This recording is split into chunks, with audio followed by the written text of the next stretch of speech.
Good evening. It is so wonderful to see you all here tonight. I'm Amy Gilman. I am the director here at the Chazen Museum of Art and the newly minted Senior Director of Arts and Media here at UW-Madison, so a little bit of an expanded role. I'm still getting used to that. Thank you. I am absolutely thrilled to have you join us tonight, and Petah and I have been conspiring to decide what it is we were going to talk about tonight. And I'm going to get to that in just a minute. This exhibition, this whole project has been a labor of love, and I hope that our discussion tonight gives you a sense of how much the trust, patience, and determination it takes to execute a show like this. And we have deliberately chosen to include not just images of Petah's work, but also images of some of the things that go into the work. Forklift. All the things that if you don't work in an art museum, you're like, really? You guys deal with forklifts? So Petah has been the subject of more than 30 solo museum exhibitions throughout her career. Her work is held in permanent collections of the Museum of Modern Art, Metropolitan Museum Art, the Guggenheim, and of course the Chazen Museum. Earlier this year, Petah received the Lifetime Achievement Award from the International Sculpture Center, has accumulated countless accolades in her prolific career. Her work invites visitors to visualize the complex feminine experience through her equally intricate and breathtaking sculptures. Through our discussion tonight, I hope that you will get a glimpse inside Petah's artistic process, after which I'm sure you will have a better understanding about just how special it is to have these works at the Chazen. Petah and I first met while I was working as a curator of contemporary art at the Toledo Museum of Art, and I facilitated the acquisition of one of her works for the collection there. After visiting her studio and spending time with her, I, like so many people who view her work, was completely enamored of her process, of her work, of her person. And Petah had shared with me how elements of literature, authors, characters, storylines had been influencing her work throughout her career. And it was at that point that the seed for this exhibition, How Much a Heart Can Hold, was planted.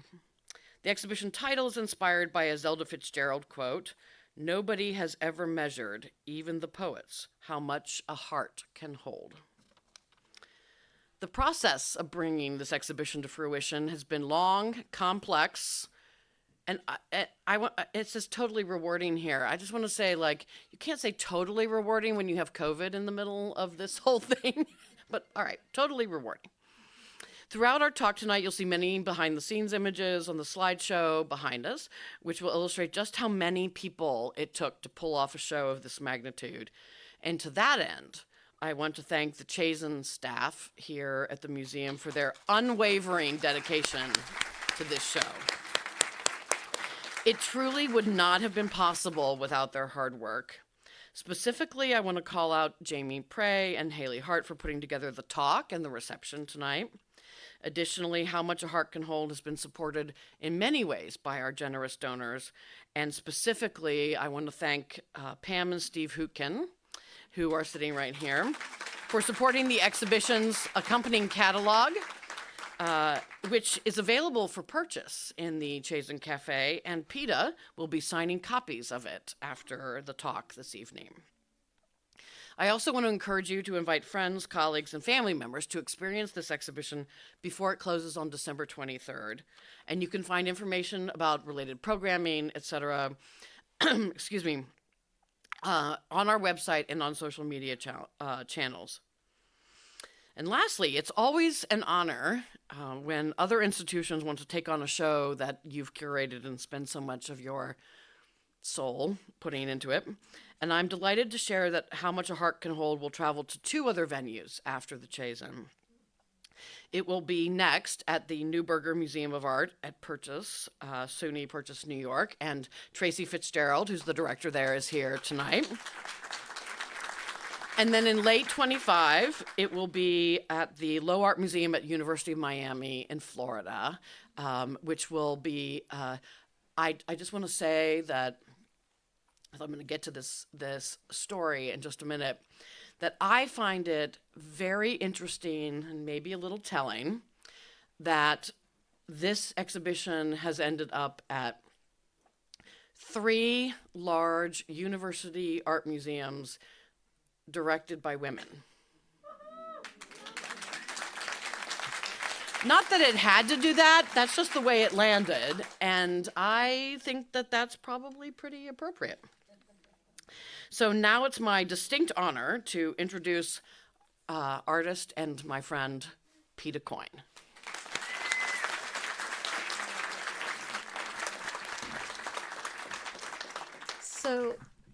So I thought this would be so interesting for, we never share what goes on behind the scenes. And I always must say, I get a tinge of kind of guilt when my name is up there, Petah Coyne, and I want to say, and many, many others, because even though I see these pieces and I kind of, I make them, I put them all together, I would make one piece a decade if it wasn't for all the other people, all the other helpers that, that help me. And they never get, I believe, sufficient credit. So Amy and I thought it would also be really interesting for people, when you enter a museum and a show at a gallery or whatever, I wonder how often you think, how did this get here? How did this fly from New York, or when it's in Europe, how did it get here?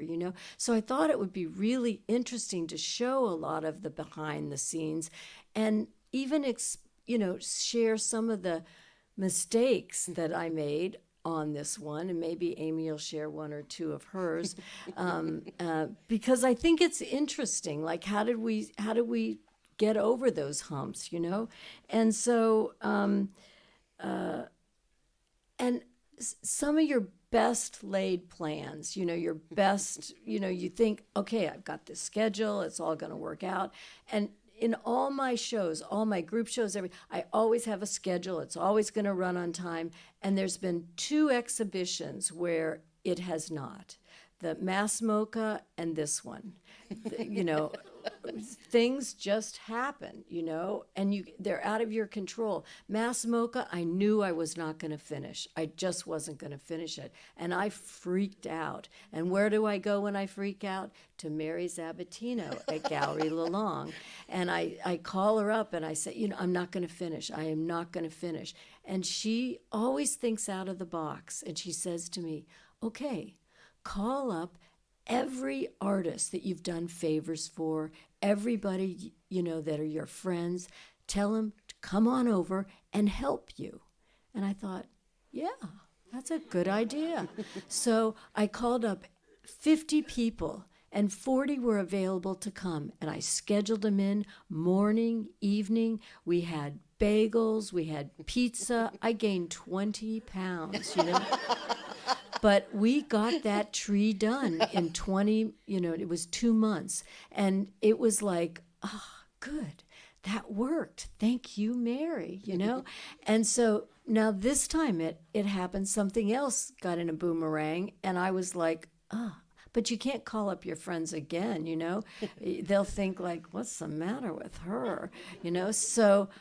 And Amy could tell I was getting more and more panicked. And Amy has this great gift for, it's kind of her superpower, figuring out like, what is it she needs? How can we get her over this hump? Well, I also kept telling her, it's going to be okay. It's going to be okay. It's going to be okay. But she could tell I was breathing less and less every time I called. It was like frightening. So what does she do? She sends me. She said, I'm going to send you something. And I'm thinking like, it better be something good, because I'm thinking I'm not going to finish. And I'm saying to her, maybe I could finish when we're installing. And she's thinking, yeah, please right. Don't do that. Like that won't be good. So she sends me, first of all, Kate with a cape. And this is, some people know her as Wonder Woman, but her real name is Kate Wanberg. And she is so special. And I remember I opened the door and I was like, oh, wonderful. And what do you do? What's your specialty? And she said, well, I kind of organize things. I kind of put things, I can make things happen. And I'm thinking, well, good. Please do. Please make some things happen. And the thing I needed most was, the big piece. I don't have a catalog, but it's, this piece right here. Thank you. Thank you. Thank you. This piece. I really needed to have this, all the stems continued to be paint without painting my piece, which another artist had done. And I had to rip it all out and redo it. And I said, can you paint? And Kate hesitated, and I thought, oh, it's never good when they hesitate. And she said, I yes. And I'm like, oh dear. And I said, how about if I give you a test? And she said, oh, okay. She's so sweet. And so I give her this test. She's really good. I said, you're really good. And she said, well, I majored in painting. I'm like, so why didn't you say you could paint? And she said, well, it was a long time ago. I'm like, God, okay. So I put her on the backside, to get her warmed up. And I go away for an hour, I come back, half of it is done perfectly. Now, I want you to know I had hired 3 New York painters, and I paid them, I won't even tell you how much by the hour, and they were horrible. They'd been working on the back of that painting for 2 months. And I had no money left by the time they were finished. I'd let them all go before Kate had arrived, right? And so I said to Kate, let's forget the back. No one's going to see it. Let's go to the front and just paint the stems. I was so afraid you would paint my painting. But she was so respectful, and she painted it. And in the meantime, Amy had also sent me a registrar. Thank you so much. That was really Kate's doing too. Oh, right? Thank you, Kate. I didn't know that. And she managed the registrar who did, I don't know if you know what registrars did. Maybe you can explain what registrars do. Well, so in the museum world, right, the registrars are the people who keep you organized, right? And they keep the artwork organized, and they keep track of the artwork. So registrars in a museum's collection make sure that we all know where the objects are at any given time. And if they move, that we note where they move to, and we keep track of them. And in an exhibition like this, they do condition reporting, which means that they look at the whole thing and make sure that we know exactly like what state it's in. They also work with shippers, right? I mean, they are sort of jacks of all trades, not of necessarily handling the objects, but of making sure that the objects move safely. Does that make, am I close? Okay, good. So she came in, and they got her from Pittsburgh. I mean, she came in, and so her name is Alicia Farron. She's a wonderful person. And Kate managed her because I had no time. I was working on so many other things with my assistant, Miku Sekimoto. And so we were doing so many other things. And with Kate, we finished everything. It was like it was like, so Wonder Woman just was like, she was what they say, Wonder Woman. It was fantastic. So we finished everything. And then maybe we'll talk about the catalog. Sure. So one of the things that Petah and I decided to do for this talk was that, as the team here at the Chazen knows, like, I like to be transparent. I like to talk about process, because I think that process is like how you get the product that you want. But part of that is a willingness to be vulnerable to things that are not perfect, because by the time you all get here, and if you've been to see the show, you know it looks perfect. Of course it looks perfect. We have spent countless hours figuring out how to make it look perfect. Roscoe has spent the time that Kate was in New York. Roscoe and John, who are sitting right here, were working with the people to figure out how to get another hanging device on our ceiling because we did not want to have the objects in a grid.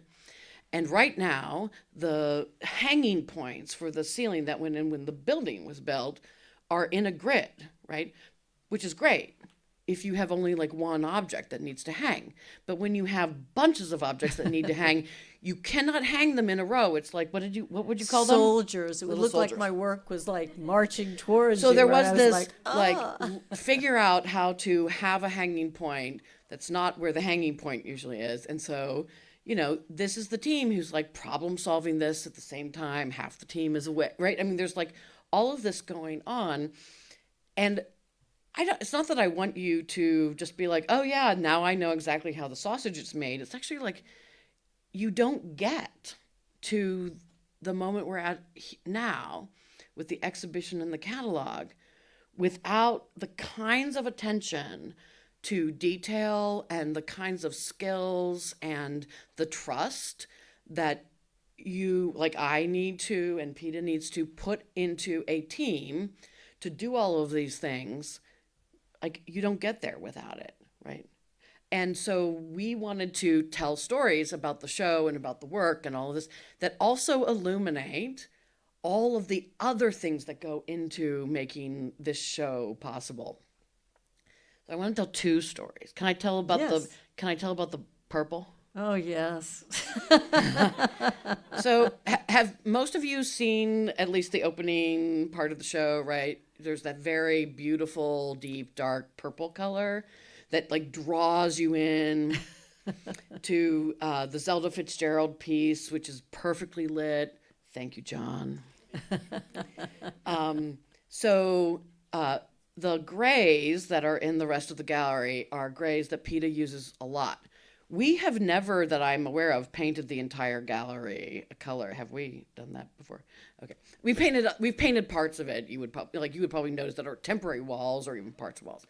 And Petah was really clear that we needed to have the gray because that's really like, so that you don't, for example, like with the kind of buff color we normally have on the walls, if you have the white pieces against that, right, the white's just going to disappear, right? And you're just not going to pop that. So, but we had found this purple that we all loved, and we spend a lot of time talking about color around here, just FYI, right? We kind of obsess about it. How many samples did you have? 6 samples? Just of purple, right? And so we were talking to Petah about the installation when she came for a site visit, and we were like, and we really want to have the beginning of the show with this purple, and Petah was like, no. That makes me very nervous. Said, Other no, people have please. put my work on dark backgrounds, and it's looked terrible. Horrible. Please don't do that. Please don't do that. Please don't do that. And I'm sitting there and I'm like, how important is this to me? Because you gotta balance it. Like, is this like my ego here that I like feel like we should do the purple because we found the purple and we want to do the purple? And then I was like, no.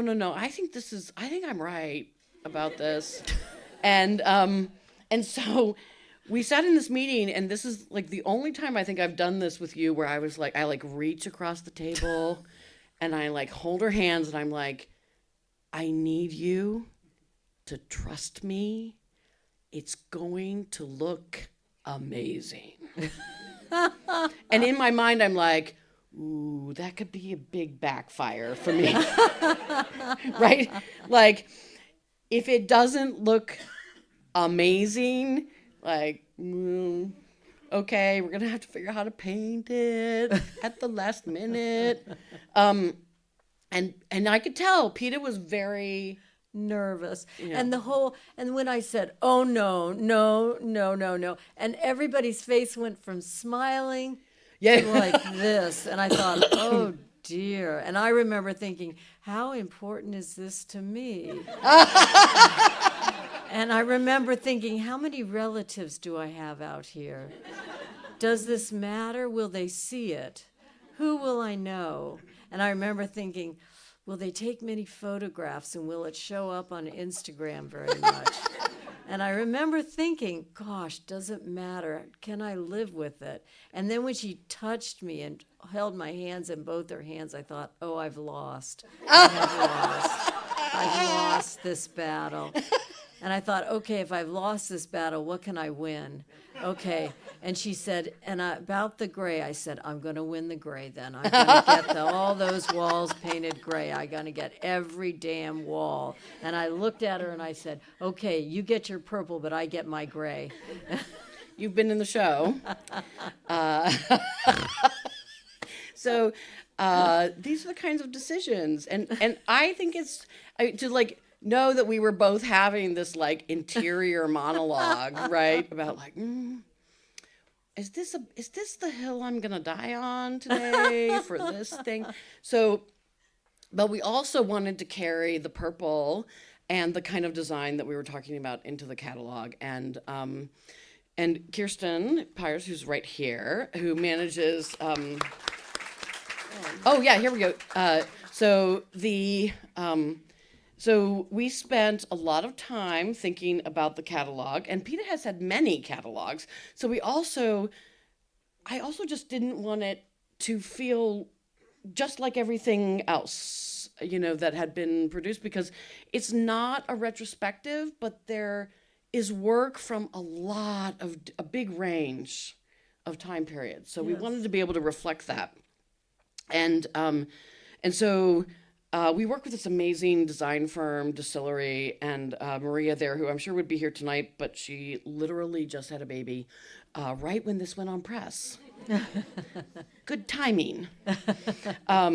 But Kirsten and I talked a lot about how we were going to be able to get a sense of the incredible detail in Petah's work, but also encourage you all as you go through the exhibition to have this journey yourself, because Petah's work is particularly good at drawing you in from far away, like the Zelda Fitzgerald piece does, into the entrance of the exhibition, and then rewarding you as you get closer with the kind of subtlety of color and shape and form and detail. And so we wanted to have some kind of representation of that in the exhibition itself, but also like this happens to be that image there of Inuki's ghost. It's like one of my favorite photographs in the catalog, because you can see the metallic sheen of that piece, which by the way is not hair. What is it? It's a 1950s Airstream trailer that we shredded. So it's just a beautiful, beautiful silver thing, very heavy. And we used it for a dance performance. A sumo wrestler got in the bottom of it with a delicate little Japanese dancer on the top that would stick her head out every now and again. So it's a beautiful piece done in the 90s. Yes.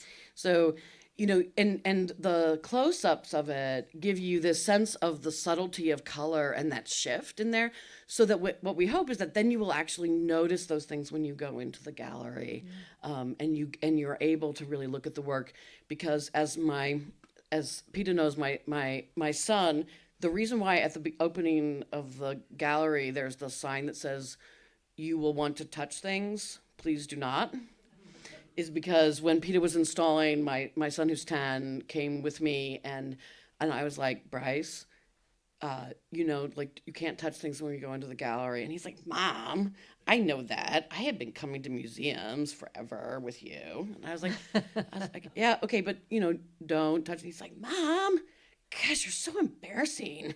Then I was like, no. I know that you know that. But believe me, when you walk into this exhibition, you will want to touch it. And he's like, huh.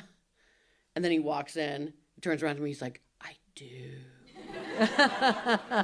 want to touch it. Right? He was, It's like, oh. he was so cute. So we know that you will want to touch everything in the exhibition because it's so tactile. Yes, Right. it is. But to get back to the catalog, because I think it's, for Petah to acknowledge that there are these moments where she struggles, right? And Yes. where, as she said to me, she feels like she failed, right, in her planning or whatever. I don't see it that way. But so I also want to acknowledge my own thing here. So this catalog,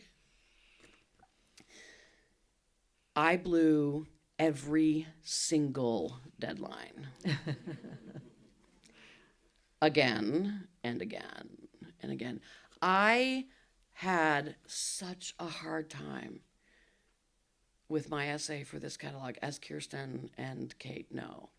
And I just want to acknowledge that because, like, it is, like, you don't see that.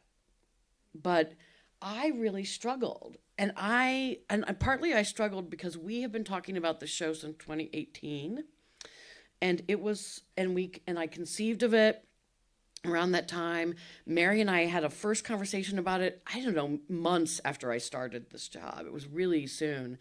And the whole relationship between Petah's work and literature and the women and creativity and all of that, it was all wrapped up in this. But it was also wrapped up in an idea that was going to happen in 2021. And all of my conception of the show was actually pre-COVID. And I realized what finally got me over the hump of it, and I'm telling you, I'm certain that you can ask Kirsten about this later, that she was certain at some points that she was going to have to publish this catalog without my essay in it. Because I knew what I had wanted to write then. And I knew that I had something to say about this work, and we had gone on this journey together about it. And I kept struggling to write that. And finally, and if you read my essay, I acknowledge this, I had to basically say, and then COVID happened. And then we all have to, like, I had to grieve the thoughts that I had originally had that were going to frame this work, right? And I had to understand that actually this work, which is so deeply emotionally affecting in a way that great artwork has the ability to do, is also a moment which post-COVID, we need to be able to acknowledge the kind of pain and grief that we have all been going through over the last 4 years. And so I wanted to be able to acknowledge that, like, I had changed. And I had changed, and that means that the meaning of the show and the work hadn't, like, done a 180. It was like it had gotten deeper. And now I believe, sorry, got it stuck in my throat. Now I believe that this is when we were supposed to do the show. Oh, nice. We just didn't know. Huh. Very nice. Because we didn't know COVID was going to happen. We didn't know that we were all going to be dying to engage with something real, right? To access some of the emotions that isolated all of us during that period. And so great literature does that. And great art does that. And the idea of having a show that is connected to great literature and women's creativity, but is not a representation of any of those things. It's not a portrait of Zelda Fitzgerald. It's a dialogue.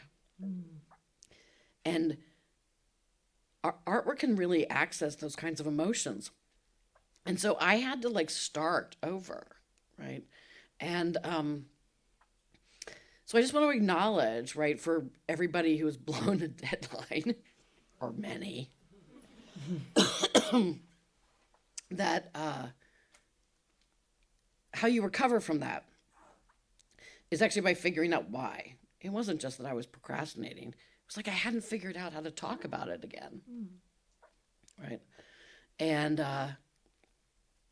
so it's a testament to the team that I was given the grace to have the patience to be able to figure that out. It's beautiful.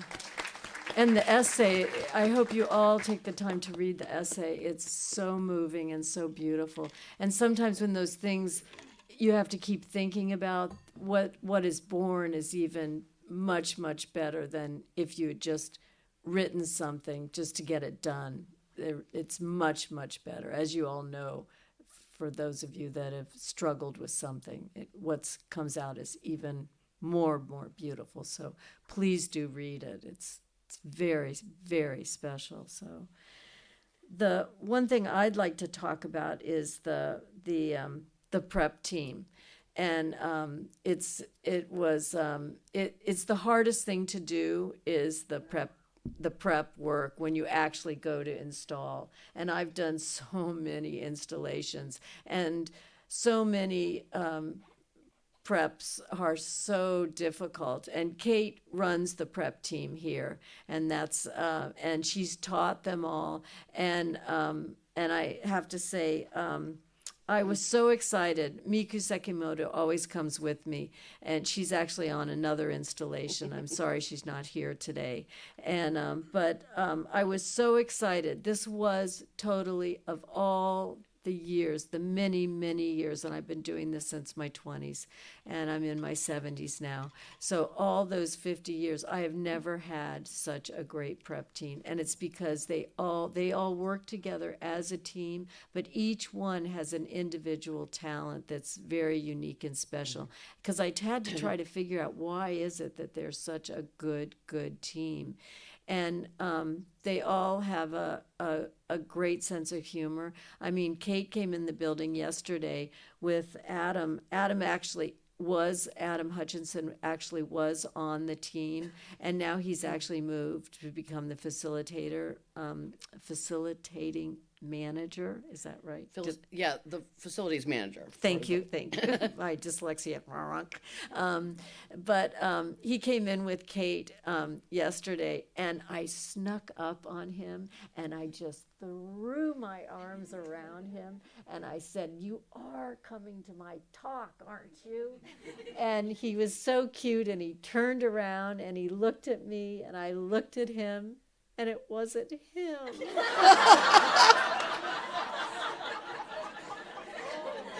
Whoops. And he said, "Well, sure." And he kind of patted me on the head, thinking, "Oh, that poor little white-haired woman has nobody that's going to her talk."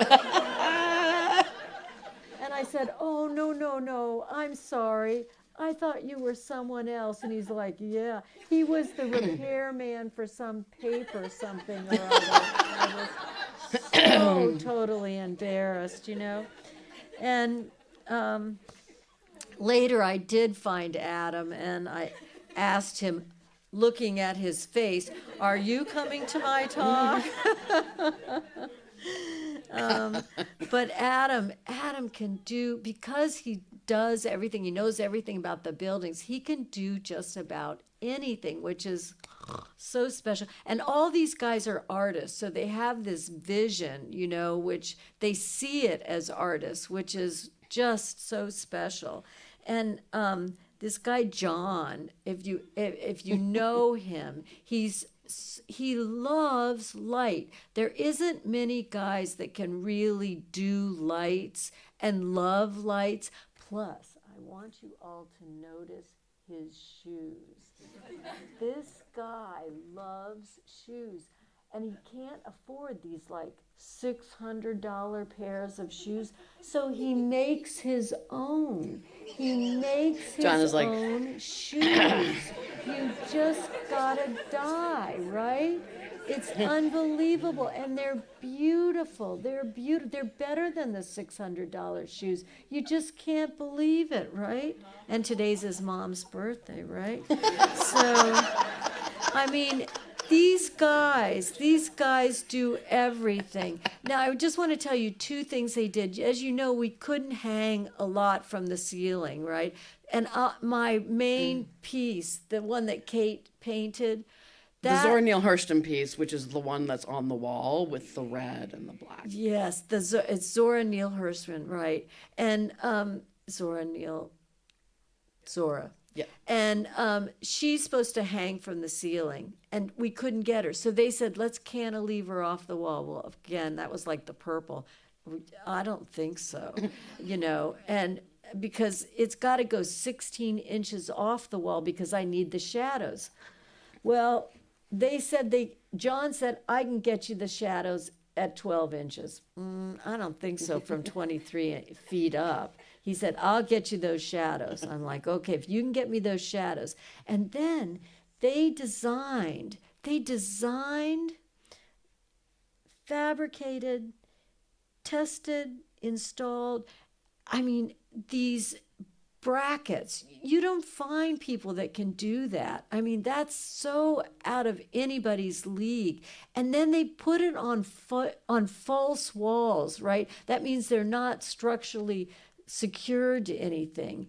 And so they had to put plywood in there. They had to sandbag the walls. And then, so if I'm the wall, right, and this is cantilevering the piece out, they had to balance the other side with the other piece, right? Okay, so we got it balanced like this wall, so the thing's not going to fall over, right? Okay.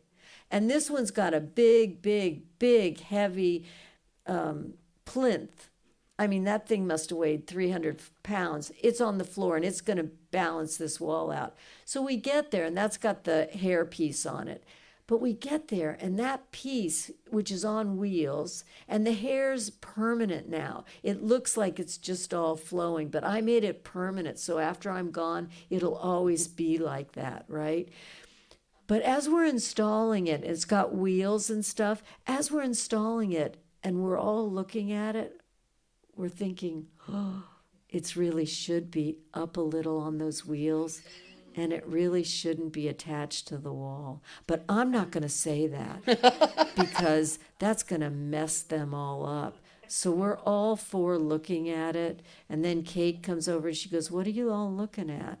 And we're all looking at it, and I'm not going to say you shouldn't attach that to that wall. But Roscoe says, we shouldn't attach that to that wall, right? And John goes, nope, we shouldn't. And I'm telling you, and Derek is already going for the wood, which means he's going to put wood in the wall. and Adam's already going for the sandbags. And it's like, usually if you do something like this at a museum, everybody's grumbling, oh, that Petah Coyne, she's so difficult, and everybody's grumbling, and let's just take a lunch break, and then we can grumble about her all during lunch and make a lot of tension. No tension. I didn't even say anything, and they're all just taking care of the problem. It was like making an installation in heaven. Nobody complains. They just do it. It was so lovely. Now, Petah, I think you must say this at all the places. No, I do not. We're recording this. I know. It's going on the internet. It's so heavenly. And then here's the catch. As you go around the corner after you see Zora, right? You go around. Kathy Grove and I, who's my collaborator for the Gorilla Girls, which I'll tell you a little bit about later, but the wall, we were supposed to do these big black pieces for all the Guerrilla Girls who haven't Paint. We were going to do paint on the paint. wall. Oh yeah, thank you. This is my translator. So there was going to be the grid of the original photographs with the masking, Yeah. etc. And then there was going to be a grid of black rectangles on the wall to represent the ones that haven't been photographed yet or haven't been revealed yet. Haven't died. Okay, haven't died yet. There we go. And that's right, but haven't been revealed because they're still here with us, thank goodness. And so, but it would have been such a big black hole. So as you come around, the whole room would have just fallen in like that, because it would have just been so heavy, right? And I said, Kate, it's just going to be way too heavy. What are we going to do? And she goes, I don't know. And Roscoe comes up. He goes, what's the problem? I'm going, it's just, can't you see all those heavy, heavy black holes? It's just too heavy. Roscoe's going, yep, it's going to be way too heavy. I go, thanks, Roscoe. That makes me feel real good. And he goes, well, we should just frame them. And then Eric said, yeah, and we could just mat them and it'd be a whole lot less. I go, well, that's real nice telling me now, Right, we're installing the show. Yeah, it's like, how can I do that? That's all back in New York. Roscoe goes, no, I'll frame them. And I'm thinking, oh yeah, go to the dime store, get some real nice frames, And so he goes, no, I'll frame them. I'll show you. I can do that. I'm thinking, oh God, no. And I'm thinking I'll have to accept him. He'll do something horrid. And he goes, no, I can make a frame. And I'm thinking, oh no, it'll be like the purple. It's gonna be like the purple. And by the way, Petah has now said to me, I'm gonna use the purple again. And Amy's gonna use my gray. We are. And so, Roscoe went and he made this frame in 3 hours. And and Derek went and made the mat and the black inside, and they made this thing in a couple of hours, and it's perfect. You would think we got these things framed in New York. And I was flabbergasted. I said, let's surprise Kathy. And so I said, can you really make these? He said, give me 2 days. I will have all 10 done. I'm like, you could go into the framing business. It's like incredible. So they did. They framed all 10 of them. And that's what you see on the wall. And it looks so great. And you have to do each mat to match the same size as the photograph of them as their alter ego. And Kathy just stood there. She was so pleased and so flabbergasted. And Kathy Grove is my partner in this. She is my collaborator. We've been working on this for like 15 years. And we decided to photograph all the Guerrilla Girls. They are anonymous, and they started doing the Guerrilla Girls in 1985, and they're still going, but we decided to only do 1985 to 2000. And they, if you don't know the Guerrilla Girls, they're, let me read it correctly, anonymous artists, activist group. And they expose gender and racial inequality. And they did all these wonderful posters. They usually did them on Friday nights. So on Saturday mornings, you would wake up and go to Soho galleries. And they did these incredible posters. And just a couple of them, they would read like, do women have to be naked to get into the Met? Always humorous, and they were anonymous, so you wouldn't think about the women that did them. That you thought about the issues that were at hand, and they made them funny, so you could laugh about things, and then you would think about what they were talking about. And the one that's probably the most famous is the advantages of being a woman artist. Like working with no stress of success. I mean, like, right? Or not having to be in any shows with men. You weren't in any. Or having an escape from the art world in the 4 freelance jobs you have to do. Things of that nature. They're really, really wonderful. And all these women worked so hard just to get inequality and racism erased from the art world. And Kathy and I are the art historians for the Guerrilla Girls. And so we photographed them and did things as their alter ego. And as they pass away, we show who they are. And this is the first time that this wall has ever been shown. And so it's here at the Chazen, and in this great show that Amy's put together, all about, women and their exploring. And I just think it's really special. And Kathy is There she way is. in the back. Kathy Oh, Grove. Kathy is an alumnus of UW-Madison. Yay. Yay! Yay. On Wisconsin. And a fantastic photographer in her own right. I'm so honored to be working with her on this collaboration. I hope you all look her work up. Her last name is spelled Grove. Well, one of the things I want to say about incorporating the Guerrilla Girls, the Real Gorillas body of work into this exhibition is that it is both of your body of work and it is this very intense collaboration between the two of you. And I felt really strongly that the work needed to be in this exhibition, but I also was not totally sure how to contextualize this work within like your whole body of work.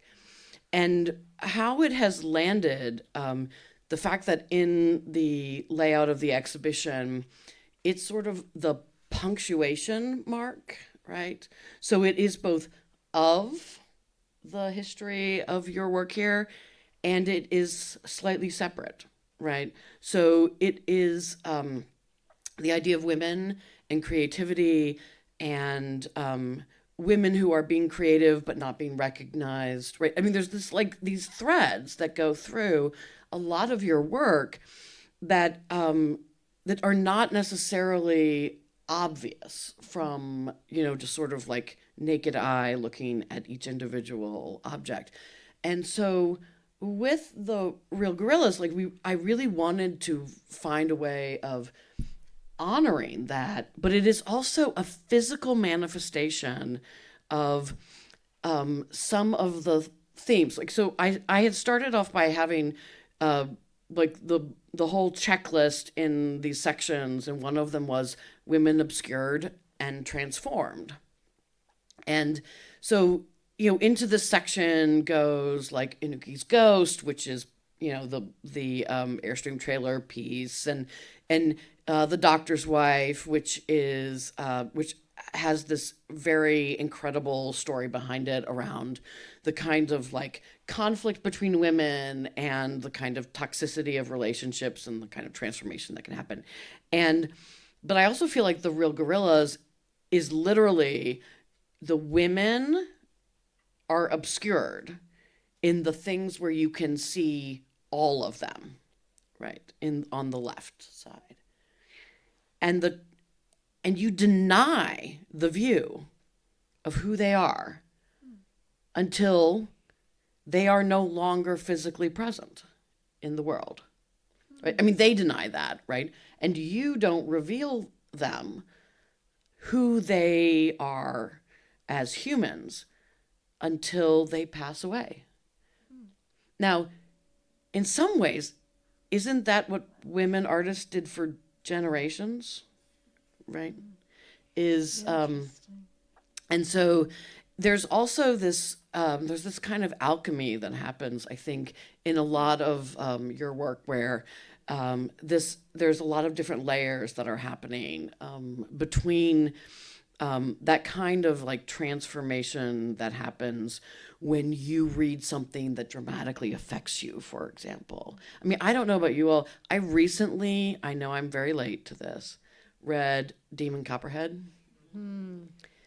And I now I'm evangelical about this book, right? Because like it's one of these stories that is like, it is a emotional journey that she takes you on that is roughly based on David Copperfield by Charles Dickens. And you are changed by the end. It was my experience. And I feel like that is the journey that we want you to go on in engaging with this exhibition and your work. And part of the reason to bring a group of works together like this is that so often you are going to see one of your pieces, right? Or you're going to see a body of work that is, more recent, right? It's like a recent body of work that comes together, and so it's all contiguous. But this gives you the opportunity to, when you walk into the gallery, you only see one piece, and then you turn, and then you are seeing this group of three, actually, right? So the Zora Neale Hurston, and then two hanging pieces on either side. And then every time you turn a corner in the space, you are seeing multiple different objects together and in relationship to each other. And we invite you to make those connections to each other. And to sort of bring this back to the real gorillas is that having that be the sort of anchor wall actually brings this back to the idea of women in creativity and the journey that you have been on in your career and your life, and that other women are, that both can be obscured and also can be revealed. Very interesting. And Beautiful. and so, what I hope, and I think we're running out a little bit of time here. I got the 5-minute warning just a second ago. Okay. But I want us to shift gears, because I know there's at least one more story we Yes. want to tell about moving the art. Do you want to talk about that one, or is that a different one you want to talk about? Can I do one other one? You can. Okay. Because I do want to do a thing about partnerships. I think partnerships are super important. I mean, I got to do a partnership with the photographer this morning, which was so important to me. I learned a lot. But I also think partnerships mean a great deal to me. The movers were great, and also the bonsai, super. But partnerships with the people that you form, the partnership with you, I hope it will continue for decades. Oh, you got me for the rest of Okay. the duration. I'll give you purple anytime. Okay. And but I think also my partnership with Tracy, that we're going to be working together very soon. I'm looking so forward to that. And then my partnership with Nunu Hung. She's my dealer from Taiwan, and she has a gallery in New York, and she came all that way to here, which is great. But I want to note that my dealer, who I've been working with for close to 30 years, Mary Sabatino from Gallery Lalong, I have to say it means a great deal to me. She has just been working tirelessly and has helped me through many a puddle and this and that and the other. And I just have to, the partnerships like that are the same as when you're working with people short term, but the long terms, when you really work with people, and we solve so many problems and issues, and it makes a huge difference when you're working with these, when you have these partnerships. And I can't say enough about them, and they grow deeper and they mean more to you, and you grow more respectful of them. And I think that means, to me, a great deal. The older I get, the more precious they are to me. So, and I'm sure to all of you who appreciate those partnerships. So I had to say that, the policeman. Look that at look helped at us. all of the peanuts. Oh yes. Okay, so I just want to point out this image here. So, when the crates arrive, and by the way, I am pretty sure this is the only time I have ever allowed styrofoam peanuts in the museum. You know how that stuff travels? We love our peanuts. But I want to, so when they unpack the crates, right? So like these crates are incredible, and then they're, you know, like they're preciously created specifically for these objects, and then around them is just a metric ton of peanuts. Well, not a metric ton, because that would be even heavier. A lot. Yes. And I don't know if we have a picture of this in here, but one of the jobs of at least one of the people every day unpacking this was, once the object got even like hung in some manner, was to have somebody go around with tweezers. I think it was tweezers or something. And sushi. Those like And skewers. That's right. and pull off the remaining styrofoam peanuts. Yes. Now, I just want to acknowledge, and those people who work at the Chazen know this about me, I am not a highly detail-oriented person. But I surround myself with highly detail-oriented people because I know it is a really important skill. And I feel like it's like Dante's Circle of Hell if somebody was to assign me the job of removing the peanuts, right? I mean, literally, and I know what would happen because I'm married to a highly detail-oriented person. I would be like, that looks really good. I think I got all the peanuts, right? And then, you know, somebody like the team here or my husband would come along and be like, how did you miss all of the peanuts, right? They're all like, and then spend an hour, right, like pulling all the little things out. Or a day. So, you know, like, I don't know if this has been an interesting way to talk to you about the work, because there's so many ways in which you can learn about Petah's artwork, but it's also like, if you're an artist in this space, and if I mean, you all can go away with a greater appreciation of any artwork that you see, but I also want to say to any of the students in this space that you may believe that creating artwork is a solitary activity. And that may be true for the creation of the singular object for you. Maybe that is true. But bringing those objects into the world is a group activity. Yeah. And when Petah talks about team, right, we made the choice over the last couple of weeks to focus on the team that has made all of this happen, because the result is better than it could have been if any single member of this team was not present. Yeah. Right. Totally And true. that's why you that's why you create and foster Thank you. amazing people. That's why you have, you know, that's why it's good to know, for me to know about myself, that I am not a highly detail-oriented person. And I maybe have never told this particular story before, because I do joke, right? Because my father, who is like a scientist person, is like, so what do you do at the museum? He's like, do you hang the objects? I'm like, Oh, yes. nobody wants me to hang the objects, right? Like, 1, not level. 2, can't do math very well, right? Can't add fractions, right? I'm like, eyeball it, right? And then it's like, maybe go down a little bit.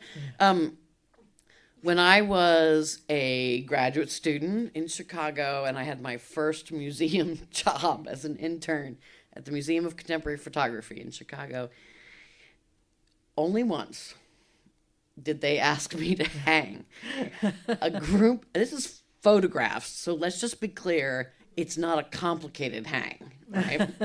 Like, their photographs are not even like big photographs, right? They're like 16 by 20 things. And 3 hours later, I'm only supposed to be hanging 5 on one wall. 3 hours later, I have at least 15 holes in the wall. Oh my God. And see, the whole prep team over here is like, Yeah, we know that that's what would happen. If you just- so that's why it's like we all have these incredible skills, and my skill is not more valuable, right? Because without the skills of the rest of the team, it doesn't get hung, right? And it doesn't get seen, and it doesn't get published, and it doesn't get paid for, and it doesn't, right? I mean, all of the things, right?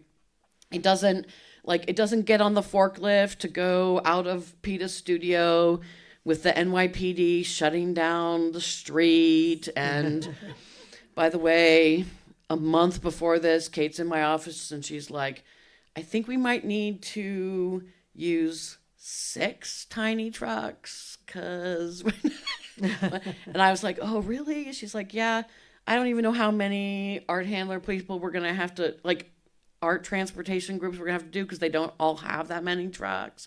And like, this is like, it all has to come together in this way. And that's how you make a big career, is like actually by ensuring you're surrounded with great people. Great partners. Thank you. Maybe that's a good place for us to stop and have some questions. So thank you. Thank you all. Thank you.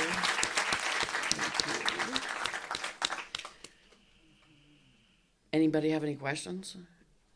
Yes. Since you're talking about process a lot, how do you shred an Airstream? How do you shred an Airstream trailer? Carefully. It was in an accident, and I had been shredding cars before this at this great place up near, some Yale graduate students took me to it. It's called Chivoni Alchemy, and they take these cars with this huge magnet, and they lift these cars up above a 3-story house, it looks like, and they drop it down this house, and there's shredders in this house, kind of looks like bread shredders, and it drops down this house and it shreds these cars, and it comes out looking like hair. And then they had people that would take out what they call the fluff, and they pull the fluff out, and then if they have to, they send it back down again if it's not thin enough. And since they did that, I asked them if they could shred this beautiful 1950s, caravan, and they said they could. But do you know how much it cost? Anybody guess? Guess what do you think it would cost? And this was in the 1990s. Take a guess. What did it cost for me to shred it? $20,000. Anybody else want to guess? $50,000. That's a good guess. $100,000. So I got another. Roscoe's like, I'd shred that for you for less than that. I believe you could. You could. It was just, so I got another sculptor friend of mine who was much, much more wealthy than I. Said, you want half of this, don't you? She goes, no. And I said, yes, you do. We are going to make great sculpture with it. She goes, I really don't think I do, Petah. I said, yes, you do. And I just gotten a $50,000 grant from NEA, and so I could only afford half. And she goes, I don't think. And she goes, I said, yes, you do. Yes, you do. So we went up there. I drove her up there, and she's like, I don't think I do. And I said, yes, you do. Write a check. So she wrote a check, and I put my check in, and so we bought it. And so, Did she use it? She did. She used some of it. She made very different things than I did. Hers look kind of like Christmas wreaths. And they were beautiful, though. They were really beautiful. Yeah. So. Why were they shredding vehicles? Why were they shredding They vehicles? were shredding vehicles because then after they shred them, they had these machines come in and they squash them like this, and they end up being like little tiny bit, and then they put them in these in big things, and then they sent them at that time to Japan, melt them down, send them back to the United States and they make new cars. So it was all part of a process. I just happened to see them in the middle of the process. It was, and I got a lot of car hair too. I did a lot of car hair pieces, but that stuff was beautiful, beautiful. All right, right over here. Yeah. Oh, okay, sure. I'm assuming that all the flowers have been waxed. Have all the flowers been waxed? Oh yes, all of them have been waxed. Are you individually dipping each flower? Oh yeah, Somehow attaching it. each one. Yeah, a number of times. And I guess the other question is, have you ever had pieces damaged in shipping? Because it looks like you're doing it with these crates and then the peanuts. The two gallery people are like, No, I don't. there's think like it- a whole I don't- program about shipping that we could do, I just don't- in general, not just about Peter's pieces. Oh, actually, just recently. That's the first time we've had any problem. Just recently. Yeah. But other than that, besides that, I don't think in shipping, or maybe I'm blocking it, but I don't think it's shipping. Just recently we've had a one issue. Yeah, unfortunately. But normally not, because the crates are so great. Yeah. Yeah. Everyone get back. Yeah. I was going to ask you about how you conceptualized this particular exhibit and the colors, the concept of the dark and the lights, and what was in your past or in your childhood, or is there anything behind at some point in your life when you started to think about this particular set